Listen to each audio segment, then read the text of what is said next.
ജനങ്ങൾക്ക് ലഭിക്കേണ്ടിരുന്ന ആനുകൂല്യങ്ങൾ ലഭിക്കുന്നില്ല, കൊടുക്കാനാവുന്നില്ല. എന്നിട്ട് മനോരമയും മാതൃഭൂമിയും PD സതീശനും കെ സുധാകരനും അയ്യേ കൊടുക്കുന്നില്ല എന്ന് പറയാ. എന്നാൽ കേന്ദ്രത്തിനെതിരായിട്ട് ഒരക്ഷരം പറയാൻ ഒരു MP ഇവിടെയില്ല, ഒരു പാർട്ടി കോൺഗ്രസ് പാർട്ടി ഇല്ല, അവരാരും തയ്യാറില്ല.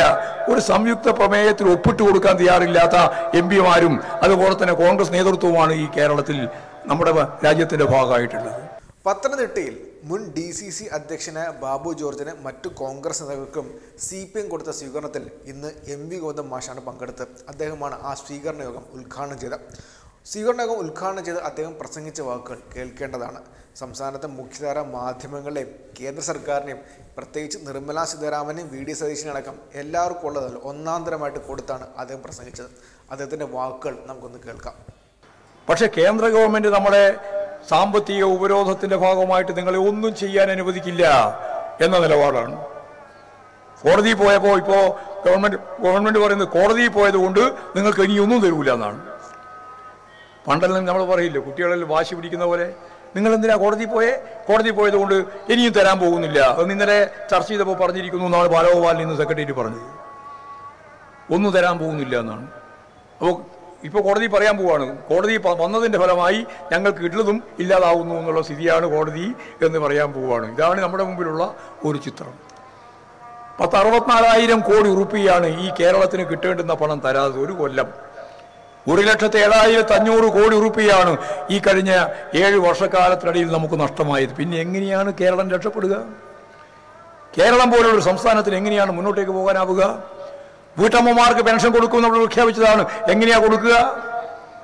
സപ്ലൈകോയിലും അതുപോലെ തന്നെ മാവേലി സ്റ്റോറിലും എല്ലാ സാധനങ്ങൾക്കും സബ്സിഡിയോടുകൂടി വേണ്ടത്ര സാധനം കൊടുക്കാൻ കഴിയുന്ന സാഹചര്യമായിരുന്നു. ഇപ്പോഴെങ്ങനെയാ കൊടുക്കുക?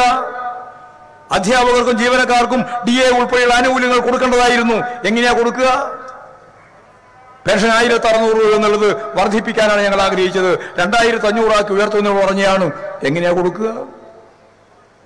അപ്പോൾ നമുക്ക് കേരളത്തിന് പണം തരുന്നില്ല എന്ന് പറഞ്ഞാൽ അതിൻ്റെ പച്ച മലയാളം ജനങ്ങളോട് യുദ്ധം പ്രഖ്യാപിച്ചിരിക്കുന്നു എന്നതാണ്.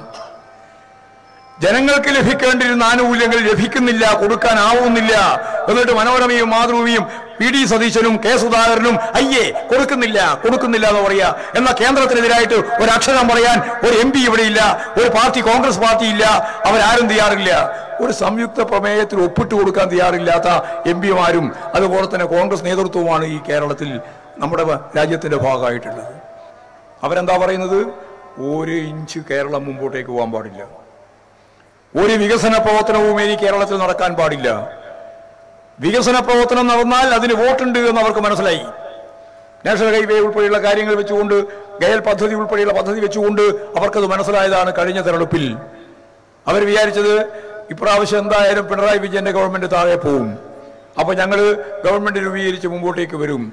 അപ്പോൾ UDFന്റെ മന്ത്രിമാരായിരിക്കണം, മന്ത്രിമാരുടെ സ്റ്റാഫ് ആരായിരിക്കണം, IAS ഉദ്യോഗസ്ഥന്മാരായിരിക്കണം, അതുപോലെ തന്നെ IPS ഉദ്യോഗസ്ഥന്മാരായിരിക്കണം ഉൾപ്പെടെയുള്ള ചർച്ച നടന്നിട്ടുണ്ടായിരുന്നു അന്ന്.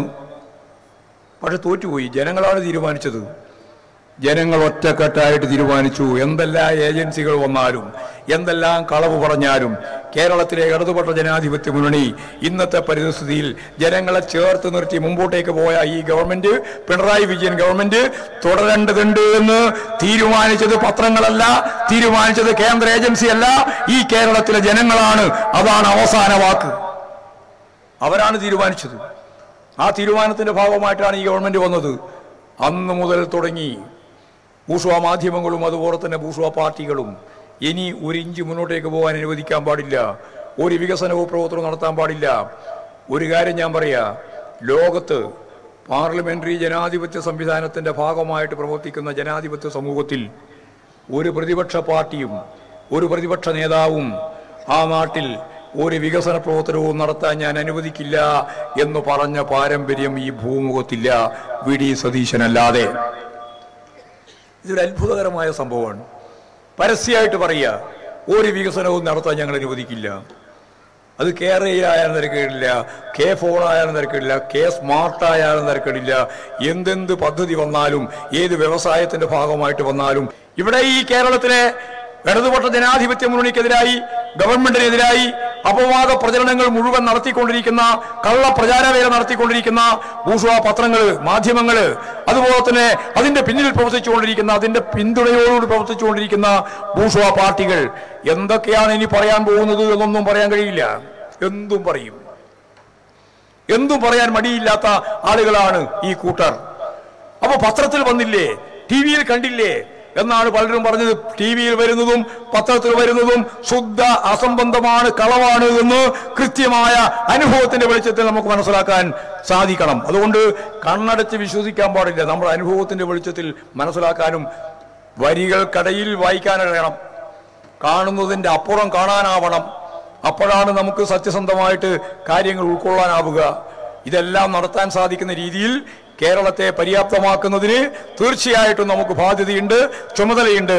അതിന്റെ ഭാഗമായിട്ടാണ് ഇന്നിവിടെ വളരെ പ്രധാനപ്പെട്ട നൂറുകണക്കിന് ആളുകൾ, നമുക്കെല്ലാം അറിയുന്നത് പോലെ ബാബു ജോർജും സജി ചാക്കോയും അതുപോലെ തന്നെ മറ്റ് നിരവധി ആളുകൾ നമ്മോടൊപ്പം ചേർന്നിട്ടുള്ളത്. അവരെല്ലാം ചേർത്ത് നിർത്തിക്കൊണ്ട് നമുക്ക് മുന്നോട്ടേക്ക് പോകാൻ ആവണം. നമുക്ക് മുന്നോട്ടേക്ക് പോകാനാവണമെന്ന് പറയുമ്പോൾ സമൂഹം അംഗീകരിക്കാത്ത തെറ്റായ ഒരു പ്രവണതയെയും ഈ പാർട്ടി വെച്ചു പൊളിപ്പിക്കില്ല എന്ന കാര്യം ഗ്യാരണ്ടി ഉണ്ടാവണം. അത് ഞാൻ അടിവരയിട്ട് പറയാൻ ആഗ്രഹിക്കുകയാണ്. ജനങ്ങൾ അംഗീകരിക്കാത്ത, ജനങ്ങൾ ആഗ്രഹിക്കാത്ത, ജനങ്ങൾക്ക് ഉൾക്കൊള്ളാനാവാത്ത ഒരു പ്രവണതയെയും ഈ പാർട്ടി അംഗീകരിച്ചു പോവില്ല എന്നതിന് ഗ്യാരണ്ടി ഉണ്ടാവണം. പിന്നെ ഈ പാർട്ടിയോടൊപ്പം വന്ന് ചേർന്നിട്ടുള്ള നിരവധി ആളുകളുണ്ട്. അതിൽ പ്രമുഖരായ നേതാക്കളുണ്ട്, അവരോടൊപ്പം നിന്ന് പ്രവർത്തിച്ച ആളുകളുണ്ട്, കോൺഗ്രസ്സുകാരുണ്ട്, BJPക്കാരുണ്ട്, മറ്റ് വിവിധ രാഷ്ട്രീയ പാർട്ടികളിൽ നിന്ന് വന്നവരുണ്ട്. നമ്മളെ പാർട്ടി തന്നെ ഇഷ്ടം പോലെ ആളായിട്ടുണ്ട്. ഇനി വന്നവർക്കെല്ലാം എന്താണ് ചെയ്യാനാവുക എന്ന വേവലാതിയൊന്നും വേണ്ട. എല്ലാവരെയും ചേർത്ത് പിടിക്കാൻ നമുക്കാവണം. എല്ലാവരെയും വർഗ പ്രസ്ഥാനത്തിന്റെയും ബഹുജന പ്രസ്ഥാനത്തിന്റെയും പാർട്ടിയുടെയും ഒക്കെ നേതാവാക്കി ഉയർത്തിക്കൊണ്ടുവരുന്നതിന് വേണ്ടി നമുക്ക് സാധിക്കണം. മുമ്പേ വന്ന ആളുകളുടെ അനുഭവം നമ്മൾ കാണുന്നത് തന്നെയാണ്. അവരെല്ലാം നമുക്ക് നല്ലതുപോലെ ഫലപ്രദമായി ഉയർത്തിക്കൊണ്ടുവരാൻ സാധിച്ചിട്ടുണ്ട്. കേരളത്തിൽ എവിടെയായാലും, പ്രത്യേകിച്ച് പത്തനംതിട്ട എടുത്ത് പരിശോധിച്ച് നോക്കിയാലും ഇവരെല്ലാം ചേർത്ത് നിർത്തിക്കൊണ്ട് പാർട്ടിയെ അതിന്റെ ശരിയായ സത്യസന്ധമായ രാഷ്ട്രീയ മൂല്യങ്ങൾ ഉയർത്തിപ്പിടിച്ചുകൊണ്ട് പാർട്ടിക്ക് മുന്നോട്ടേക്ക് പോകാനാവണം. അപ്പോഴാണ് പാർട്ടിയുടെ കരുത്ത് വർദ്ധിപ്പിക്കുക. അപ്പോഴാണ് ഇന്നലെ വരെ നമ്മോടൊപ്പം ഇല്ലാത്ത ആളുകൾ നമ്മുടെ പ്രസ്ഥാനവുമായിട്ട് ചേർന്ന് മുമ്പോട്ടേക്ക് വരിക. ആ രീതിയിൽ പാർട്ടി സംശുദ്ധമായ രാഷ്ട്രീയം, കൃത്യമായ സംഘടനാ പ്രവർത്തനം, അതിനിവരെയെല്ലാം പൂർണ്ണമായിട്ട് ഉപയോഗപ്പെടുത്തിക്കൊണ്ട് അവരെല്ലാം സഹായത്തോടുകൂടി പാർട്ടിയെ ശക്തിപ്പെടുത്താനാവണമെന്നും അതിന്റെ ഭാഗമായി നമ്മളിപ്പോൾ ഒരു ഉജ്ജ്വലമായ ഒരു പോരാട്ടത്തിലാണ്.